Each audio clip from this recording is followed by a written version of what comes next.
Imagina a una mujer extranjera, caminando descalza por los campos dorados de Belén, recogiendo las migajas que otros despreciaban. Su nombre, Ruth, pero no la Ruth que conoces de las Escrituras. ¿Sabías que esta joven moabita guardaba un secreto que transformaría no solo su destino, sino el linaje mismo del Mesías? Un secreto que ha permanecido oculto en las sombras de la tradición durante milenios. ¿Por qué una mujer pagana decidió abandonar absolutamente todo por una suegra amargada y sin esperanza? ¿Qué promesa tan poderosa hizo Ruth que aún resuena en los cielos después de 3000 años? ¿Cómo es posible que una extranjera, una mujer sin derechos en Israel, se convirtiera en la bisabuela del rey David y ancestra directa de Jesucristo? Hay una historia dentro de la historia, una verdad que los teólogos han pasado por alto durante siglos, un misterio sagrado que esta noche será revelado. ¿Qué palabras exactas pronunció Ruth que movieron el corazón mismo de Dios? ¿Por qué su decisión en un momento de desesperación absoluta cambió el curso de la historia sagrada para siempre? ¿Y qué secreto guardaba su corazón que la convirtió en una de las únicas 5 mujeres mencionadas en la genealogía de Cristo? Esta noche, mientras el mundo duerme, descubriremos el secreto que transformó a una viuda extranjera en madre de reyes y abuela del Salvador. Querido hermano, querida hermana, prepárate para conocer la verdad oculta detrás de la historia más hermosa de lealtad jamás contada. Si ya sientes que tu corazón se acelera, que algo dentro de ti se despierta ante esta revelación, regálanos un me gusta y suscríbete para más misterios bíblicos que cambiarán tu comprensión de la fe. Porque lo que estás a punto de escuchar no solo revelará el secreto de Ruth, sino que transformará tu perspectiva sobre la fidelidad, el sacrificio y los planes perfectos de Dios. Ponte cómodo, respira profundamente, porque esta no es solo una historia del pasado, es una revelación que puede transformar tu presente. En los días cuando gobernaban los jueces en Israel, había un hombre de Belén de Judá, su nombre Elimelec, que significa «Mi Dios es rey». Un nombre profético que revelaría su papel en el plan eterno de Dios. Elimelec no era un hombre cualquiera. Las Escrituras nos revelan que poseía tierras, propiedades, una posición respetada en Belén. Era un hombre próspero, temeroso de Dios, que había construido una familia sólida sobre los fundamentos de la fe de Abraham. Su esposa, Noemí, cuyo nombre significa agradable o dulzura, reflejaba el carácter gentil y la bendición que reinaba en aquel hogar. Juntos habían sido bendecidos con 2 hijos, Mahlón, cuyo nombre significa enfermo, y Quilión, que significa consumido. ¿Te das cuenta de la profecía oculta en estos nombres? Dios ya había escrito el destino de esta familia en sus mismos nombres. Los hijos llevaban nombres que profetizaban su muerte temprana, pero también preparaban el escenario para algo mucho mayor. Entonces llegó la hambruna. No era una escasez común, sino un juicio divino sobre la tierra prometida. Los campos de Judá, que antes producían trigo y cebada en abundancia, ahora se extendían secos y áridos bajo el sol implacable. Pero aquí está lo que la mayoría no comprende. Esta hambruna no era un accidente, era parte del plan soberano de Dios para posicionar a esta familia exactamente donde necesitaba estar para cumplir sus propósitos eternos. Elimelec tomó la decisión más difícil de su vida: abandonar la tierra prometida. Reunió a su familia y emprendió el viaje hacia Moab, la tierra de los descendientes de Lot, el sobrino de Abraham.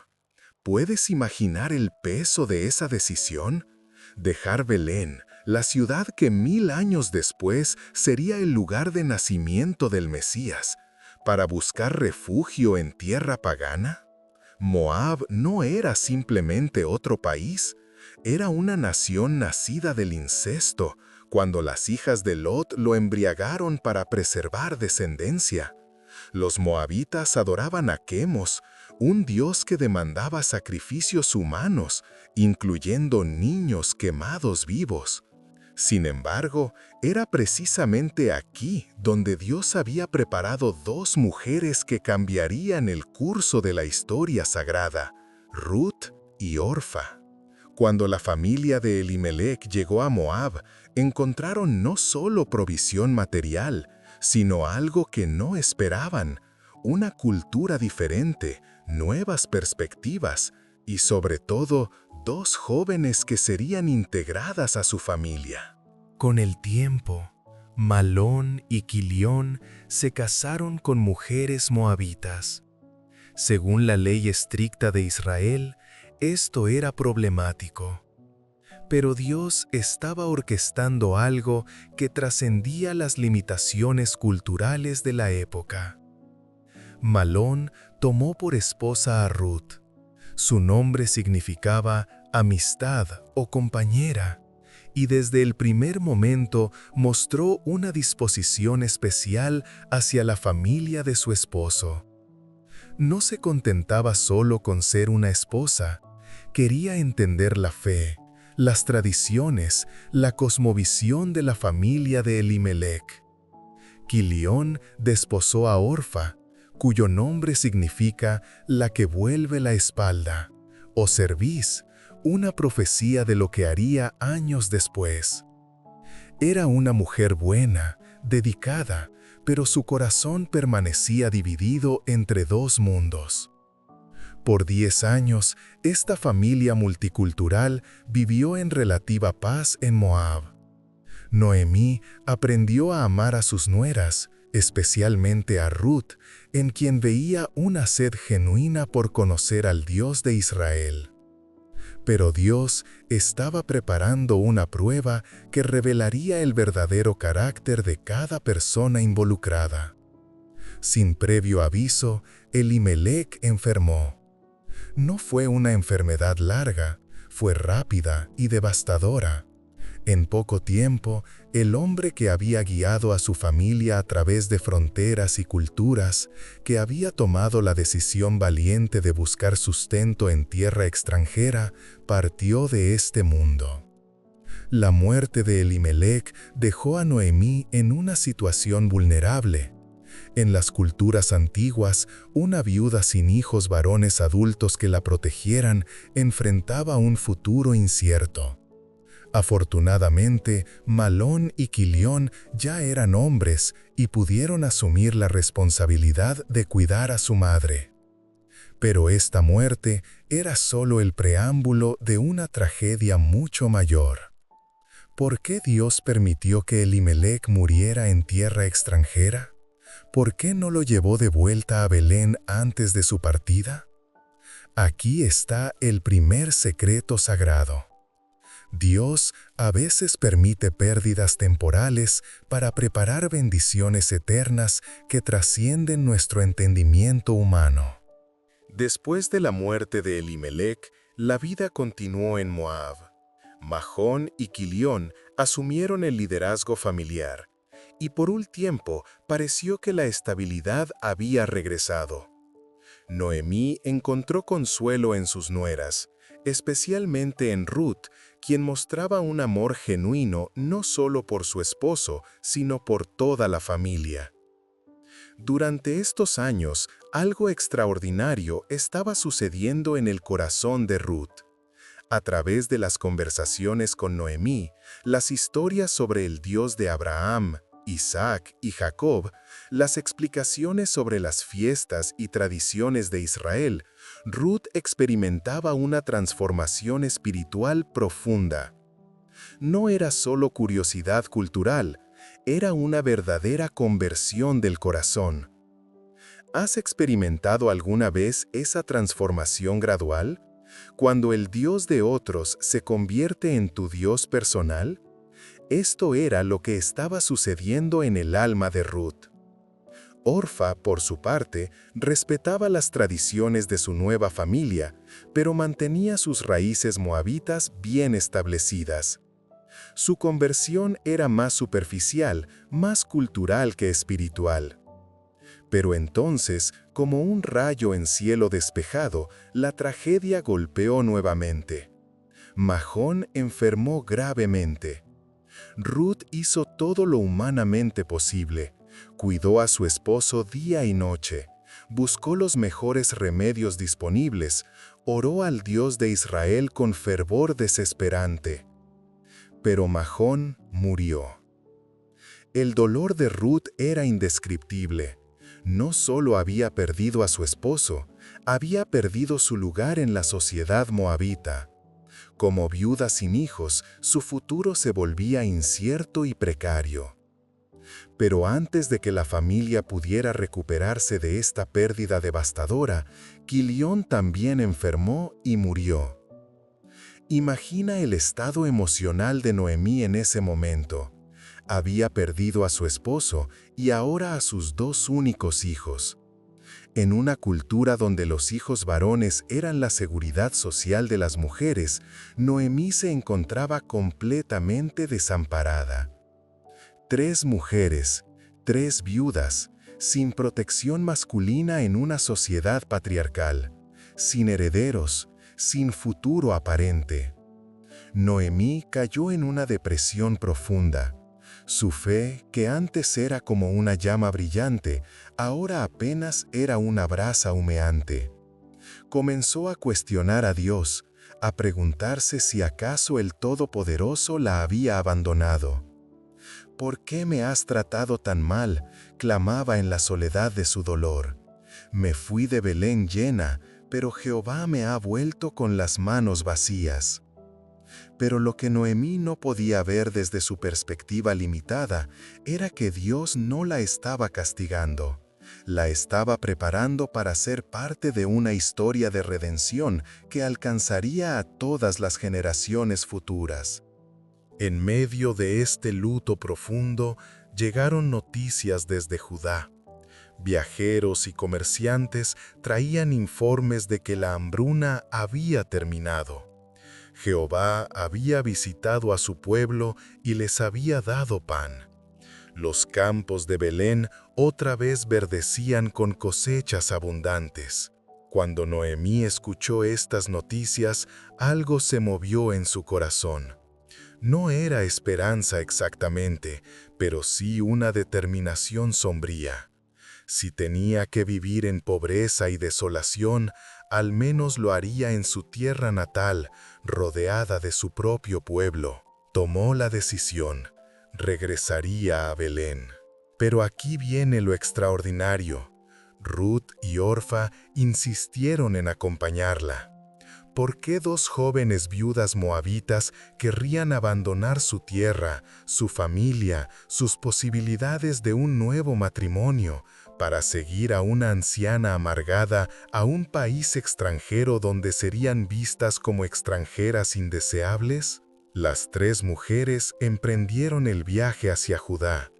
Caminaron juntas durante varios días, cada una perdida en sus propios pensamientos, cada una lidiando con su propia versión del dolor y la incertidumbre. Pero Noemí, en medio de su depresión, aún tenía suficiente amor maternal para preocuparse por el futuro de sus nueras. Sabía lo que les esperaba en Israel: rechazo, discriminación, dificultades económicas, pocas posibilidades de casarse nuevamente. En medio del camino se detuvo y las miró con una mezcla de dolor y ternura. «Hijas mías, regresen a sus casas maternas», les dijo con voz quebrada. «Que Jehová tenga misericordia de ustedes, como ustedes la tuvieron conmigo y con mis hijos muertos. Que Jehová les conceda encontrar descanso, cada una en casa de su marido». Las palabras de Noemí tocaron el corazón de las dos jóvenes. Alzaron su voz y lloraron. El momento era desgarrador. 3 mujeres en medio de un camino polvoriento, abrazándose en su dolor compartido. Orfa besó a su suegra. Era un beso de despedida definitiva. Con lágrimas en los ojos, pero con una decisión clara, se volvió hacia Moab. Su amor por Noemí era real, pero no lo suficientemente fuerte para superar el miedo al futuro incierto. Pero Ruth se aferró a Noemí. Noemí insistió: «Mira, tu cuñada se ha vuelto a su pueblo y a sus dioses. Vuelve tú tras tu cuñada». Era una prueba. Sin saberlo, Noemí estaba probando la profundidad de la conversión de Ruth, la genuinidad de su compromiso, no solo con la familia, sino con el Dios de Israel. ¿Has enfrentado alguna vez una prueba así? ¿Un momento donde tu fe es puesta a prueba cuando todo parece estar en tu contra? Si esta palabra está resonando en tu corazón, déjanos un comentario abajo. Queremos orar por ti en ese momento de decisión que estás enfrentando.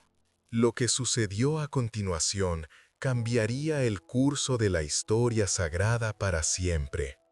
Ruth, esta joven moabita que había aprendido sobre el Dios de Israel a través de las enseñanzas de su suegra, pronunció palabras que aún resuenan en los cielos. «No me ruegues que te deje y me aparte de ti, porque a donde quiera que tú fueres, iré yo, y donde quiera que vivieres, viviré. Tu pueblo será mi pueblo, y tu Dios mi Dios. Donde tú murieres, moriré yo, y allí seré sepultada. Así me haga Jehová, y aún me añada que solo la muerte hará separación entre nosotras». ¿Puedes imaginar el poder sobrenatural de esas palabras? Esta no era simplemente una expresión de lealtad humana, era una declaración profética que movió el corazón mismo de Dios. Ruth estaba haciendo varios compromisos simultáneos: geográfico, donde tú fueres, iré yo; social, tu pueblo será mi pueblo; espiritual, tu Dios, mi Dios; y eterno, donde tú murieres, moriré yo. ¿Puedes imaginar el poder sobrenatural de esas palabras? Esta no era simplemente una expresión de lealtad humana, era una declaración profética que movió el corazón mismo de Dios. Ruth estaba haciendo varios compromisos simultáneos: geográfico, donde tú fueres, iré yo; social, tu pueblo será mi pueblo; espiritual, tu Dios, mi Dios; y eterno, donde tú murieres, moriré yo. Aquí está el segundo secreto sagrado. Cuando tu compromiso con el propósito de Dios es total e irrevocable, el cielo responde con recursos sobrenaturales que no sabías que existían. Ruth no tenía idea de que estaba siendo utilizada por Dios para introducir sangre gentil en el linaje del Mesías. No sabía que su decisión la convertiría en una de las 5 mujeres mencionadas en la genealogía de Cristo. No podía imaginar que su nombre sería recordado por todas las generaciones como modelo de lealtad y fe.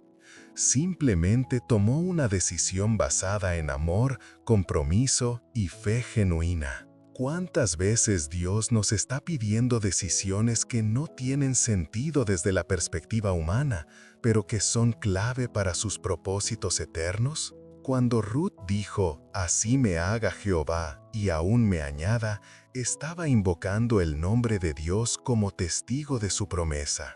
Era la forma más solemne de hacer un juramento en la cultura hebrea. En ese momento, Ruth dejó de ser moabita para convertirse en israelita, no por sangre, sino por fe, no por nacimiento, sino por elección. Su conversión era completa. No solo cambió de religión, sino de identidad, de pueblo, de destino. Noemí, al escuchar esta declaración, quedó sin palabras. Sabía que no había nada más que decir. La determinación de Ruth era inquebrantable.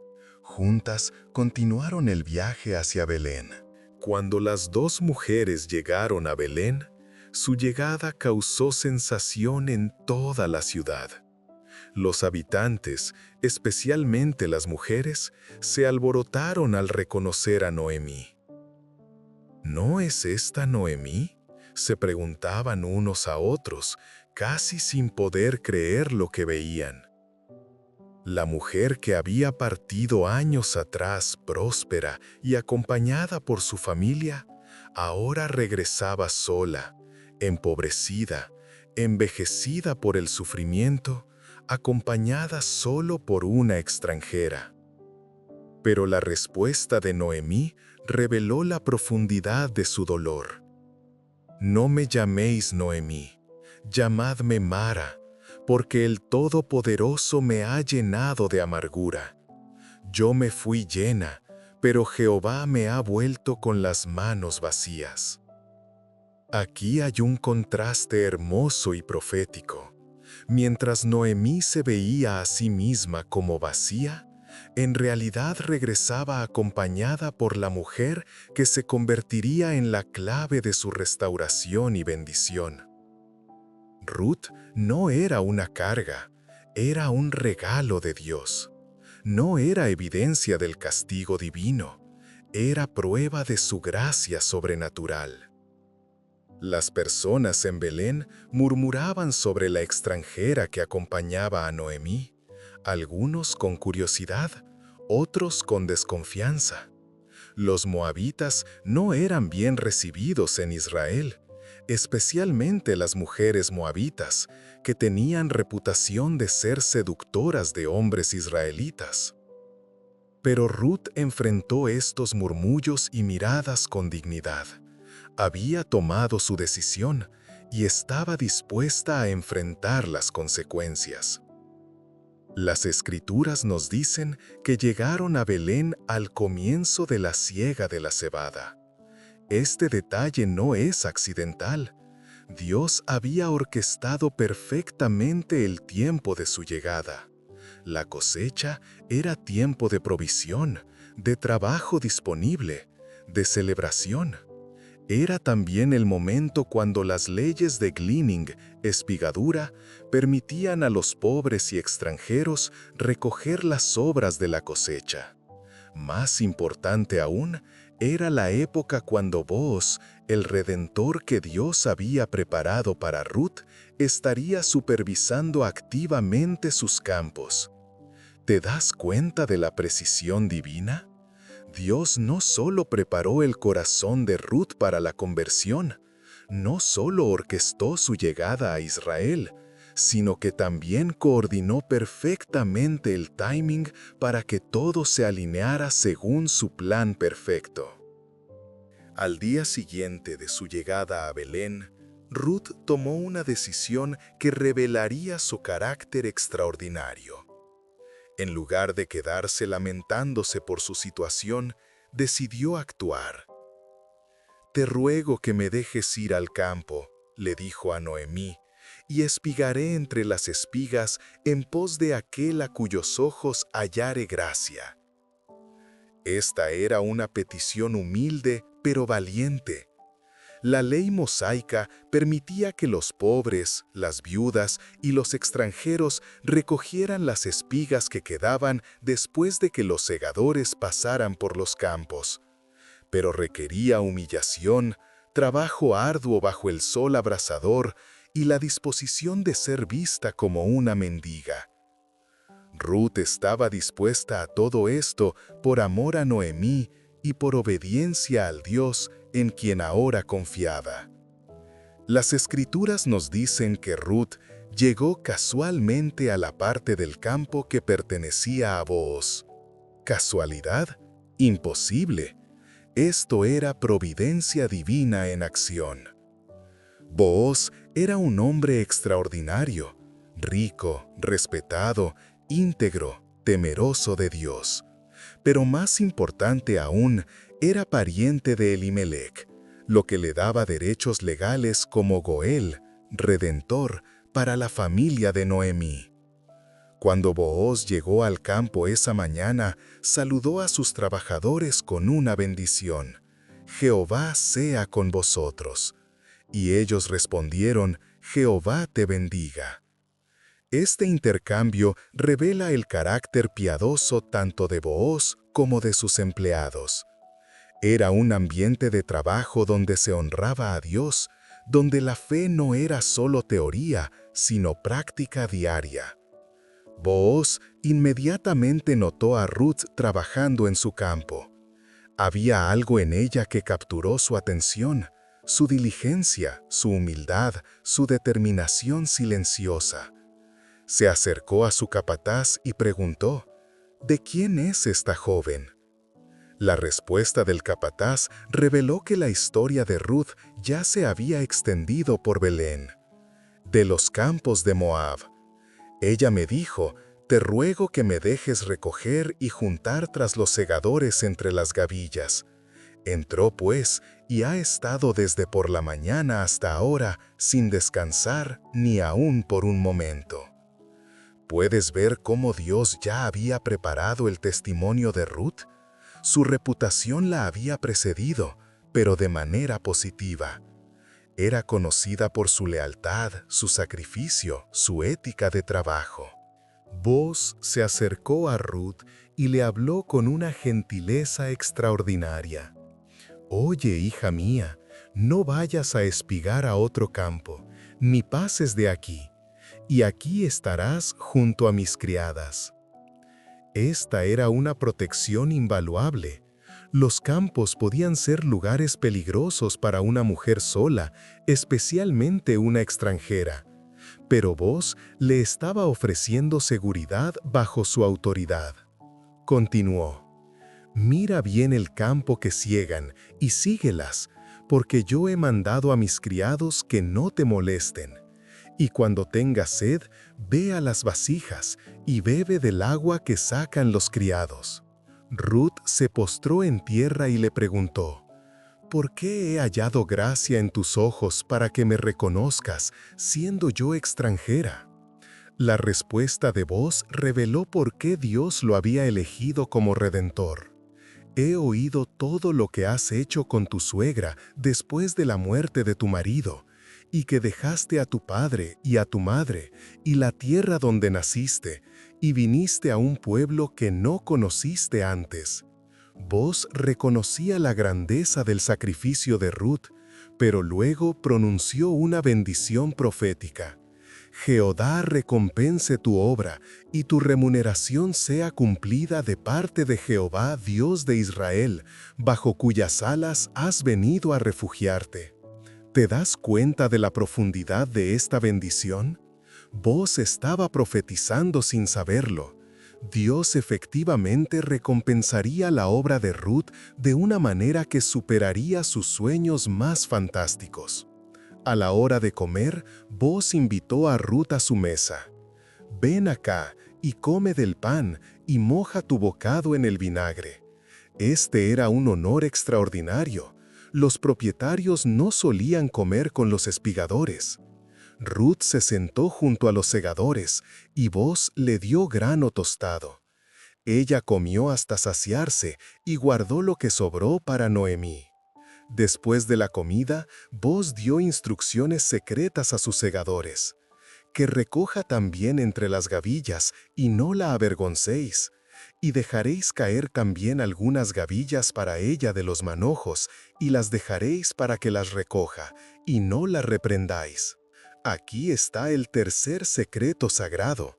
Dios usa tu obediencia en las cosas pequeñas para preparar bendiciones extraordinarias que superan cualquier expectativa humana.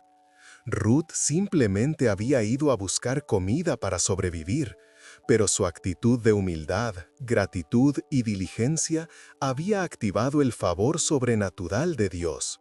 Al final del día, cuando trilló lo que había recogido, tenía cerca de un efa de cebada, aproximadamente 22 litros de grano. Era una cantidad extraordinaria para una espigadora. Cuando regresó a casa, Noemí quedó asombrada. ¿Dónde espigaste hoy? ¿Y dónde trabajaste? Bendito sea el que te ha reconocido. El hombre en cuyo campo he trabajado hoy se llama Booz, respondió Ruth. Al escuchar el nombre Booz, los ojos de Noemí se iluminaron.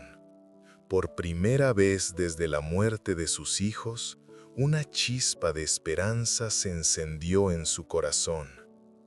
«Bendito sea de Jehová», exclamó, «pues que no ha rehusado a los vivos ni a los muertos su misericordia.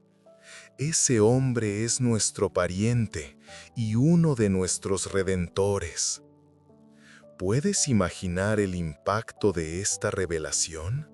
Booz no era simplemente un hombre generoso, era un Goel, un redentor con derechos legales para rescatar la herencia de Elimelec y casarse con las viudas de la familia. Ruth había llegado casualmente al campo del hombre que Dios había preparado específicamente para ser su redentor. Noemí, que antes se veía como abandonada por Dios, ahora comenzaba a ver su mano providencial trabajando en cada detalle. La amargura empezaba a transformarse en esperanza. «Bueno será, hija mía, que salgas con sus criadas», aconsejó Noemí, «para que no te encuentren en otro campo». Durante toda la temporada de cosecha de cebada y trigo, Ruth trabajó en los campos de Booz. Cada día era una oportunidad para que Booz observara su carácter, su integridad, su dedicación. Y cada día, sin que ella lo supiera, Ruth se estaba ganando no solo el respeto, sino el amor del hombre que se convertiría en su redentor. Pero Dios estaba preparando algo aún más extraordinario. La temporada de cosecha estaba llegando a su fin, y con ella vendría el momento de la redención. Y Booz tomó a Ruth, y ella fue su mujer, y se llegó a ella, y Jehová le dio que concibiese, y dio a luz un hijo. Después de años de matrimonio con Mahlón sin hijos, Ruth concibe rápidamente. No era coincidencia, era intervención divina directa. Dios aceleraba su plan, el linaje del Mesías tenía que continuar. Las mujeres de Belén dijeron a Noemí: «Bendito sea Jehová, que hizo que no te faltase hoy pariente redentor. Tu nuera, que te ama, lo ha dado a luz, y ella es de más valor para ti que 7 hijos». La mujer que llegó, Mara, amarga, ahora era reconocida como bendecida. Su nuera extranjera era declarada de más valor que 7 hijos, la mayor bendición posible en esa cultura. Y tomando Noemí el hijo, lo puso en su regazo, y fue su aya. Este acto tenía significado legal y simbólico profundo. Noemí adoptaba al niño como heredero legítimo. Al ponerlo en su regazo, recibía de vuelta todo lo perdido. Su amargura se transformaba en dulzura, su vacío se llenaba de propósito. Las vecinas lo llamaron Obed, siervo. Era profético. Este niño sería siervo de Dios, preparando el camino para algo mayor. Este es padre de Isaí, padre de David. Aquí está el propósito eterno. Una hambruna llevó una familia a Moab. Las muertes dejaron viudas desamparadas. La lealtad de una extranjera la dirigió a Israel. Una mañana buscando sustento la llevó al campo correcto. Un encuentro casual se volvió romance. Un matrimonio de redención se transformó en bendición generacional. En Mateo 1:5 leemos: Booz engendró de Ruth a Obed, y Obed a Isaí. La decisión de Ruth en un camino polvoriento cambió el curso de la historia de redención. Sin Ruth no habría David. Sin David no habría la promesa mesiánica del trono eterno. Primer secreto: Dios permite pérdidas temporales para preparar bendiciones eternas que trascienden nuestro entendimiento. Segundo secreto: cuando tu compromiso con el propósito de Dios es total e irrevocable, el cielo responde con recursos sobrenaturales. Tercer secreto: Dios usa tu obediencia en las cosas pequeñas para preparar bendiciones extraordinarias. Cuarto secreto: las decisiones de fe aparentemente pequeñas pueden cumplir propósitos eternos que trascienden nuestra comprensión humana. Para tu vida presente, tus orígenes no determinan tu destino. Las pérdidas aparentes preparan bendiciones mayores. La obediencia en lo pequeño posiciona para lo grande. Los planes de Dios se desarrollan por caminos impredecibles. A donde quiera que tú fueres, iré yo. Compromiso geográfico. Donde quiera que vivieres, viviré. Compromiso social. Tu pueblo será mi pueblo. Compromiso cultural. Tu Dios, mi Dios. Compromiso espiritual. Donde tú murieres, moriré yo. Compromiso eterno. Si estás dispuesto a tomar decisiones de fe que no tienen sentido humano, ser leal cuando la lealtad cuesta, trabajar diligentemente en lo que Dios pone delante, confiar en su plan sin ver el final, entonces Dios puede usar tu vida para propósitos que trascienden tus circunstancias, superan tus limitaciones e impactan generaciones no nacidas. El desafío: ¿qué compromiso te está pidiendo Dios que parece arriesgado? ¿Hay una persona que necesita tu lealtad? ¿Hay una obra pequeña esperando tu fidelidad? Tu historia de redención puede estar comenzando hoy. Después de meses observando la bondad de Booz hacia Ruth y viendo cómo su nuera regresaba cada día con provisiones abundantes, Noemí comenzó a formular un plan. Su mente, antes nublada por el dolor, ahora trabajaba con la claridad de alguien que veía la mano de Dios moviéndose. «Hija mía», le dijo a Ruth una noche, «¿no he de buscar hogar para ti para que te vaya bien? ¿No es Booz nuestro pariente con cuyas criadas tú has estado?» Era tiempo de actuar. La ley del levirato y los derechos del Goel permitían a un pariente cercano redimir la herencia de un hombre muerto y casarse con su viuda para preservar el nombre de la familia. Pero había un protocolo específico que seguir. No podían simplemente aparecer en casa de Booz y pedir redención. Tenía que hacerse de acuerdo con las costumbres de la época. «He aquí que él avienta esta noche la parva en la era», continuó Noemí. «Te lavarás, pues, y te ungirás, y vistiéndote tus vestidos, irás a la era, mas no te des a conocer al varón hasta que él haya acabado de comer y de beber». La era era el lugar donde se trillaba el grano, separando el trigo de la paja. Era un lugar público durante el día, pero por la noche solo quedaban los dueños y algunos trabajadores de confianza.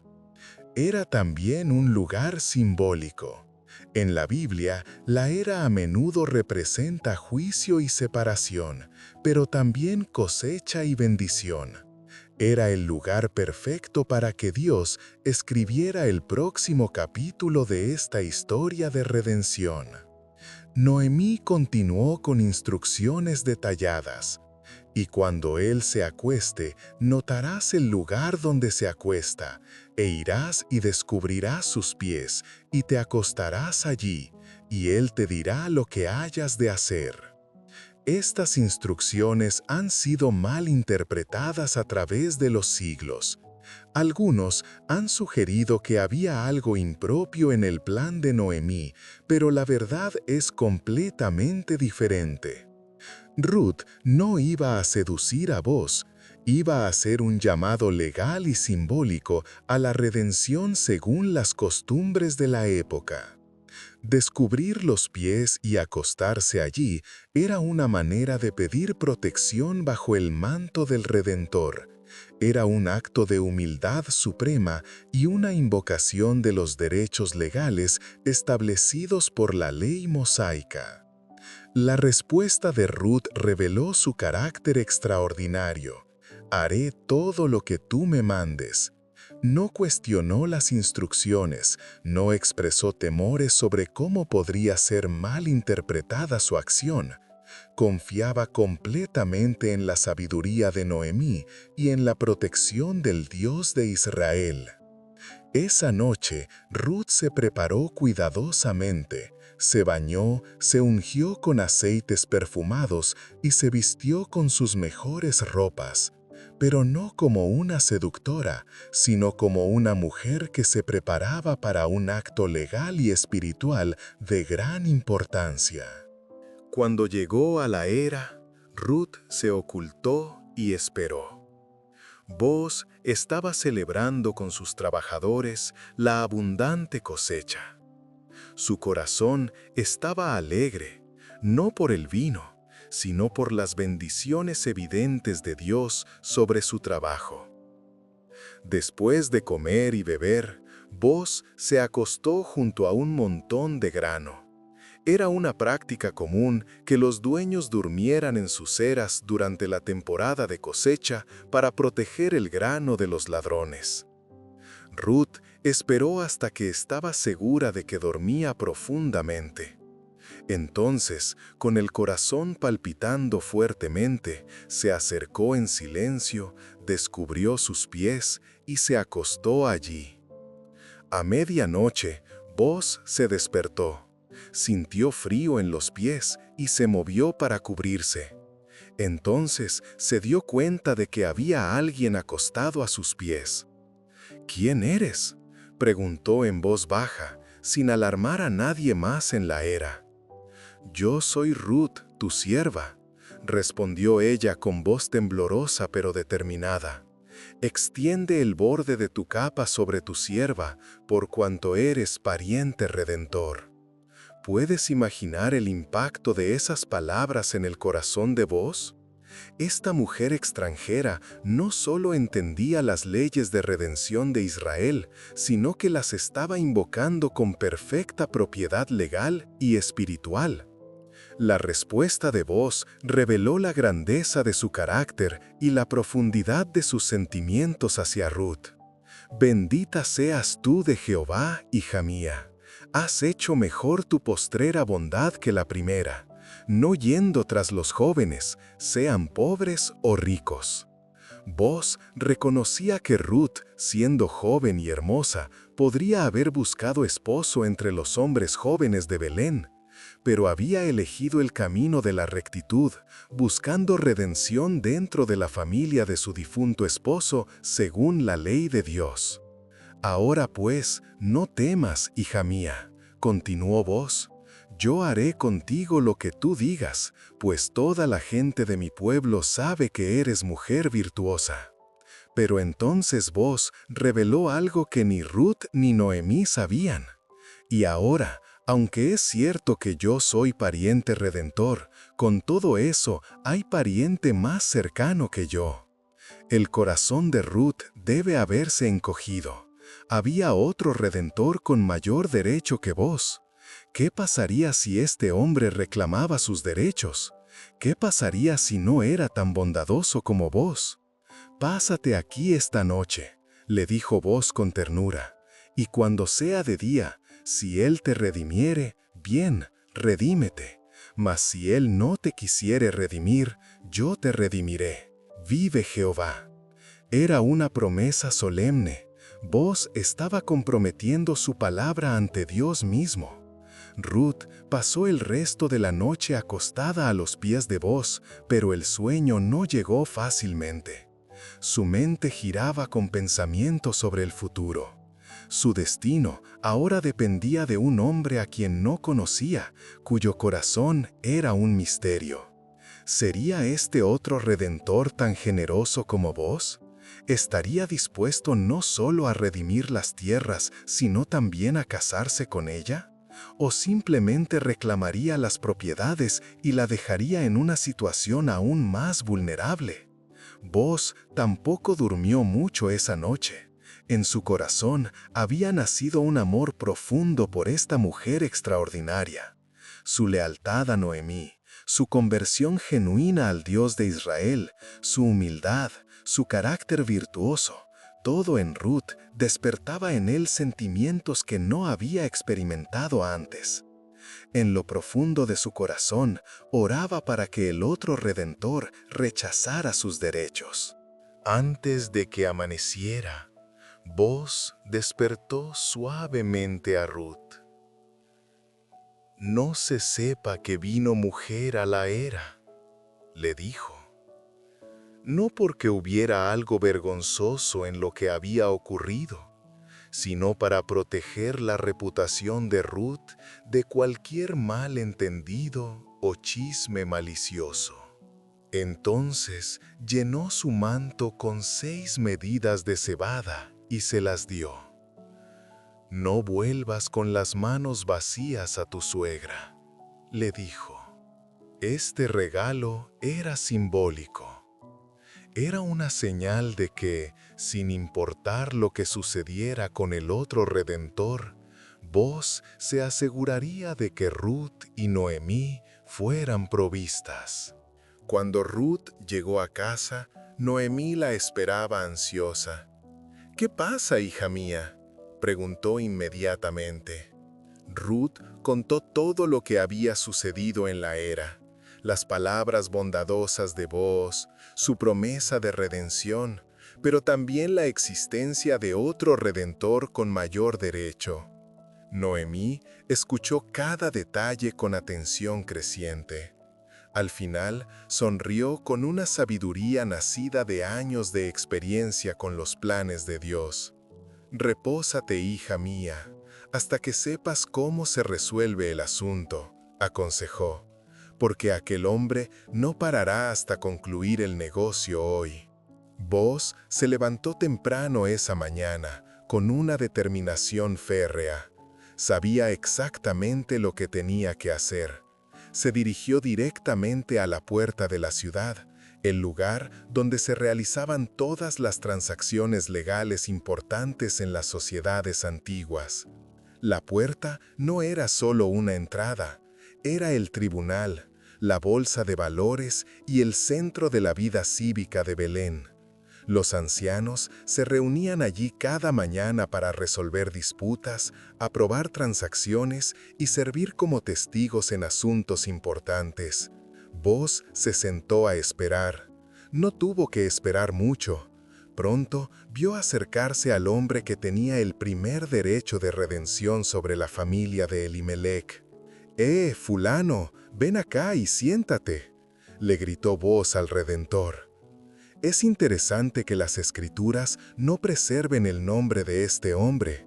En hebreo, la palabra usada es Ploni Almoni, que significa esencialmente fulano de tal o don nadie. Este anonimato no es accidental. Dios estaba señalando que este hombre, aunque tenía la oportunidad de ser parte de su plan eterno, sería olvidado por la historia. Su nombre no aparecerá en las genealogías del Mesías.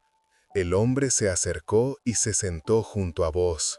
Entonces Booz llamó a 10 de los ancianos de la ciudad. «Sentaos aquí», les dijo. En la cultura judía, 10 hombres constituían el número mínimo requerido para formar un tribunal válido y servir como testigos legales. Cuando todos estuvieron reunidos, Boz comenzó su presentación del caso con sabiduría estratégica. Noemí, que volvió del campo de Moab, vende una parte de las tierras que pertenecían a nuestro hermano Elimelec. Y pensé hacértelo saber y decirte que la compres en presencia de los habitantes y de los ancianos de mi pueblo. Si tú la redimieres, redímela, y si no quisieres redimirla, decláramelo, para que yo lo sepa, porque no hay otro que la redima sino tú, y después de ti, yo. Era una presentación brillante. Boz comenzó con lo que parecía una oportunidad de negocio atractiva, la compra de tierras valiosas. Las tierras en Belén eran fértiles y productivas. Para cualquier hombre con recursos, parecía una excelente inversión. El pariente redentor, viendo solo el beneficio económico, respondió inmediatamente: «Yo redimiré». En su mente estaba haciendo un cálculo simple. Adquiría tierras valiosas que aumentarían su riqueza y el patrimonio de su propia familia. Parecía una transacción perfecta. Los ancianos asintieron, esperando que el asunto se resolviera rápidamente, pero Boz aún no había terminado. «El mismo día que compres las tierras de la mano de Noemí», dijo Boz con voz firme y clara, «debes tomar también a Ruth la moabita, mujer del difunto, para que restaures el nombre del muerto sobre su heredad». El silencio que siguió fue ensordecedor. El Redentor se quedó inmóvil, procesando las implicaciones de estas palabras adicionales. Casarse con Ruth significaba varias cosas complicadas. Primero, tendría que mantener a una esposa adicional. Segundo, los hijos que nacieran de esa unión no llevarían su apellido, sino el de Malón, el difunto esposo de Ruth. Tercero, estos hijos heredarían las tierras que él acababa de comprar, lo que significaba que en realidad no estaría adquiriendo tierras para su propia familia, sino para la familia de otro hombre muerto. El Redentor reconsideró rápidamente toda la situación. Lo que parecía una oportunidad lucrativa, ahora se revelaba como una responsabilidad costosa que beneficiaría a otros, no a él. «No puedo redimir para mí», declaró finalmente, «no sea que dañe mi heredad. Redime tú mi derecho, porque yo no puedo redimir». ¿Puedes ver la ironía divina en esta situación? El hombre que tenía el primer derecho renunció voluntariamente a la oportunidad de ser parte del linaje del Mesías por consideraciones económicas mezquinas. En aquellos días existía una costumbre en Israel para confirmar toda transacción. El Redentor se quitaba su sandalia y se la daba a la otra parte. Era un símbolo legal de transferencia de derechos. El Redentor se quitó su sandalia y se la entregó a Boz ante todos los testigos presentes. Con este acto, oficialmente renunciaba a todos sus derechos de redención sobre la familia de Elimelec. Con la sandalia en su mano como evidencia legal, Boz se puso de pie y declaró con voz fuerte para que todos en la puerta de la ciudad pudieran escuchar: «Vosotros sois testigos hoy de que he adquirido de mano de Noemí todo lo que fue de Elimelec y todo lo que fue de Quilión y de Malón, y que también tomo por mujer a Ruth la moabita, mujer de Malón, para restaurar el nombre del muerto sobre su heredad, para que el nombre del muerto no sea raído de entre sus hermanos y de la puerta de su lugar. Vosotros sois testigos hoy». Era una declaración profética. Sin saberlo, Booz estaba anunciando que había adquirido no solo tierras y una esposa, sino que se había convertido en instrumento de Dios para preservar el linaje que conduciría al Mesías. Los ancianos y toda la gente que estaba en la puerta respondieron con una bendición que era más profética de lo que ellos mismos comprendían. Testigos somos. Jehová haga a la mujer que entra en tu casa como a Raquel y como a Lea, las cuales edificaron la casa de Israel. Y tú seas ilustre en Efrata, y seas de renombre en Belén. Raquel y Lea fueron las matriarcas que dieron a luz a los 12 patriarcas, los fundadores de las 12 tribus de Israel. Los ancianos estaban profetizando que Ruth tendría una importancia similar en la historia sagrada. Pero la bendición continuó con palabras aún más específicas. Y sea tu casa como la casa de Fares, el que engendró Fares de Tamar, por la descendencia que Jehová te dé de esta joven. Fares era un ancestro directo de Booz, nacido de la unión de Judá y Tamar en circunstancias complicadas. Los ancianos estaban profetizando que, así como Dios había usado esa situación irregular para sus propósitos, también usaría el matrimonio de Booz con la extranjera Ruth para algo extraordinario. La noticia del matrimonio se extendió por toda Belén como fuego en pasto seco. La historia romántica de la viuda moabita leal y el redentor generoso capturó la imaginación y el corazón de toda la comunidad. Para Noemí era como despertar de una pesadilla. La mujer que había llegado vacía y amarga, ahora veía cómo Dios estaba restaurando no solo su seguridad económica, sino su lugar en la comunidad y su esperanza para el futuro. Para Ruth era la confirmación de que su decisión de seguir al Dios de Israel había sido correcta. El riesgo que había tomado al abandonar su tierra natal estaba siendo recompensado abundantemente. Aunque las escrituras no describen en detalle la ceremonia de boda, podemos imaginar la alegría que llenó Belén cuando Booz tomó a Ruth por esposa. No era solo la unión de dos personas, era la culminación de un plan divino que había comenzado años atrás con una hambruna en Judá y había llevado a una familia a Moab, donde Dios preparó a una mujer especial para ser injertada en su pueblo escogido. Era la demostración de que los planes de Dios a menudo se desarrollan a través de caminos que la mente humana no puede comprender o predecir.